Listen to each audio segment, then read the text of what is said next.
नदी पार नहीं कर सकते। 21 घाव, 8 घंटे और एक योद्धा जो मौत को भी हुक्म दे रहा था।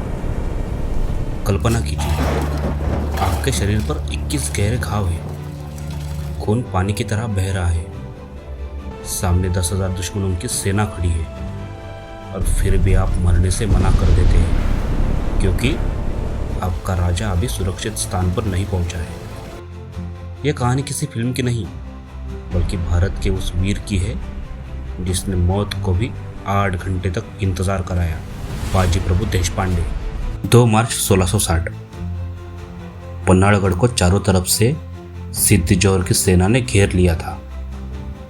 ऐसा घेरा कि बाहर से एक चींटी भी गढ़ में नहीं घुस सकती थी। 4 महीनों तक शिवाजी महाराज उसी किले में फंसे रहे।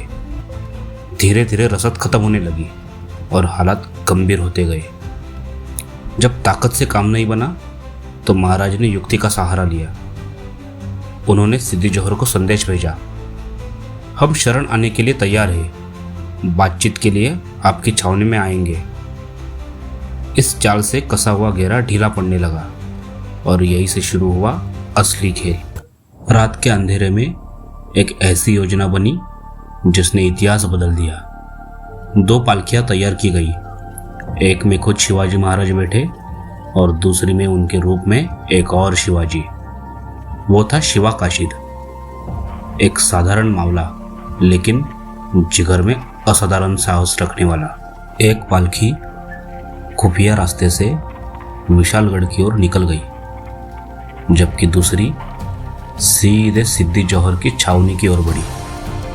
शिवा काशिद ने खुद को शिवाजी महाराज बनाकर दुश्मन को उलझाए रखा, लेकिन जब सच्चाई सामने आई तो सिद्दी जोहर ने उसे मौत के घाट उतार दिया।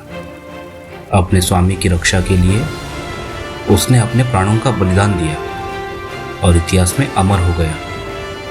शिवा काशिद जैसे वीरों को इतिहास ने भुला दिया, लेकिन हम नहीं भूलेंगे। अगर आप भी ऐसे अनसुने बलिदानों को याद करना चाहते हैं तो चैनल को अभी सब्सक्राइब करें। एक योद्धा मारा गया, लेकिन दूसरे योद्धा ने अब वो वादा किया जो सुनकर आपकी रूह कांप जाएगी। उधर असली शिवाजी महाराज विशालगढ़ की ओर तेजी से बढ़ रहे थे, लेकिन संकट अभी खत्म नहीं हुआ था। जब महाराज पांडरपानी नाले के पास पहुंचे तब खबर मिली कि विशालगढ़ को भी आदिल शाह के सरदार सूर्यराव सुर्वे और जसवंतराव दलवी ने घेर लिया है। अब महाराज दोहरे संकट में थे। पीछे से सिद्दी मसूद 10,000 की सेना लेकर तेजी से करीब आ रहा था और सामने विशालगढ़ भी दुश्मन से घिरा हुआ था। ऐसे कठिन समय में बाजी प्रभु आगे आए और उन्होंने महाराज से कहा, राजे आप आगे बढ़िए, विशालगढ़ तक पहुंचिए, 3 तोपें दागिए, जब तक उनकी गूंज नहीं सुनाई देती तब तक बाजी की सांस नहीं रुकेगी। यही से शुरू हुआ इतिहास का सबसे महान बलिदान, घोड़खिंड की संकरी घाटी, जहां से एक समय में सिर्फ 2 से 3 लोग ही गुजर सकते थे और यही बाजी की सबसे बड़ी ताकत थी। उस संकरी घाटी में 10,000 की फौज एक साथ नहीं घुस सकती थी। बाजी प्रभु और उनके 300 मावले और सामने 10,000 की सेना। हर मावला 30 दुश्मनों पर भारी पड़ रहा था।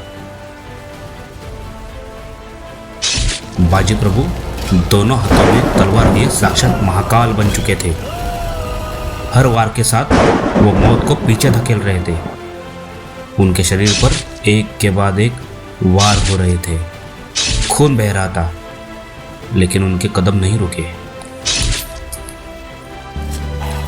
8 घंटे लगातार युद्ध चलता रहा। दुश्मन घबरा गया।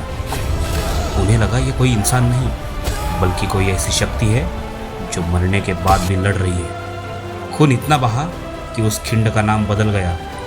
घोड़खिंड अब पावन खिंड बन चुकी थी। और फिर दूर से एक तोफ की आवाज़ गूंजी। बाजी के कान खड़े हुए।